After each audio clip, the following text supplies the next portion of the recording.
नमस्कार मित्रों, मन की शांति पाने के लिए सबसे पहले हमें अपनी इच्छाओं का त्याग करना होता है। इस संबंध पर एक लोक कथा प्रचलित है। कथा के अनुसार पुराने समय में एक सेठ था। उनके पास धन की कोई कमी नहीं थी, सुख सुविधा के हर चीज़ थी, लेकिन उसका मन अशांत था।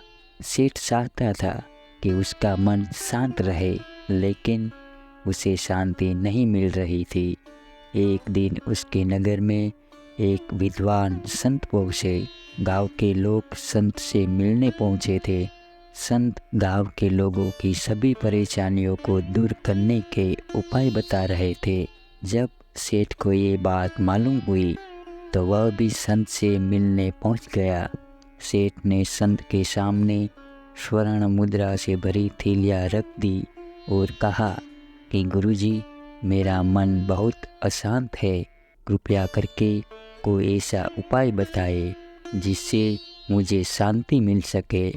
संत ने सेठ से कहा कि ये मुद्राएं यहाँ से उठा लो, मैं गरीबों से दान नहीं लेता हूँ। ये सुनकर सेठ हैरान हो गया। उसने कहा, गुरुदेव, मैं इस क्षेत्र का सबसे धनी सेठ हूँ, आप मुझे गरीब क्यों बोल रहे हैं? संत ने जवाब दिया कि अगर तू धनवान है तो मेरे पास क्यों आया है? सेठ ने कहा कि महाराज, आपका आशीर्वाद मिल जाएगा तो मैं आसपास से सभी क्षेत्रों का सबसे धनी इंसान बन जाऊंगा और मेरे मन को शांति भी मिल जाएगी। संत ने कहा कि सेठ जी, तुम्हारी इन इच्छाओं का कोई अंत नहीं है। अभी तुम्हें इस क्षेत्र का सबसे अमीर इंसान बनना है, फिर बाद में देश का सबसे अमीर सेठ बनना चाहोगे। ऐसे में तुम खुद को गरीबों से अलग क्यों मानते हो? भगवान का दिया हुआ सब कुछ होने के बाद भी तुम्हें और चाहिए। धन के लोभ में तुम्हें कभी भी शांति नहीं मिल सकती। जब तक हम इच्छाओं का त्याग नहीं करेंगे, तब तक हमारा मन शांत नहीं हो सकता। इसलिए अगर शांति चाहते हो तो सभी इच्छाओं का त्याग करना आवश्यक है।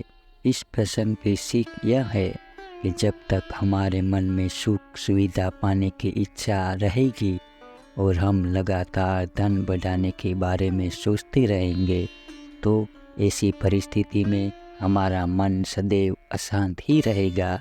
और आपको मन की शांति चाहिए तो सभी इच्छाओं का त्याग करना जरूरी है। मन को शांत करने के लिए न कोई मंत्र की ज़रूरत है और न कोई यंत्र की ज़रूरत है। मन को शांत रखना ये स्वयं मनुष्य के वश में है। अगर आपने ठान लिया है कि आपको अशांत नहीं होना है, तो कोई भी व्यक्ति आपको अशांत नहीं कर सकता। ऐसा इसलिए क्योंकि आप क्रोध करना चाहते हैं, तभी क्रोध आता है। अगर आपने निष्ठापूर्वक निर्णय कर लिया कि मुझे शांत रहना है, मौन रहना है, किसी विकृति में नहीं पड़ना है, तो आप वैसे ही बन जाएंगे। जीवन भर आप धन प्राप्त करने के लिए बेचैन रहे, अब धन मिल गया तो उसकी रक्षा के लिए बेचैन हो गए। यही विडंबना है कि आज का मनुष्य इतना अशांत और तनावग्रस्त हो गया है। मेरा तो यह अनुभव है कि पहले आपको तय करना चाहिए कि आपको धन चाहिए कि शांति।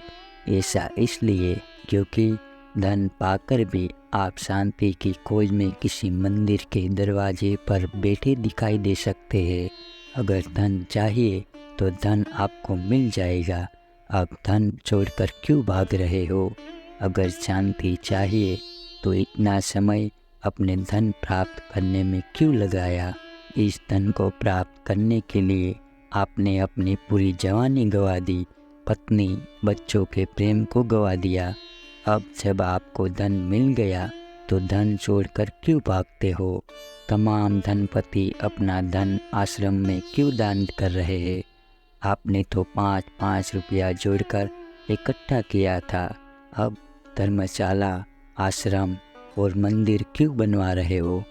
पहले जिस धन से इतना अनुराग था, अब इतना विराग क्यों पैदा हो गया।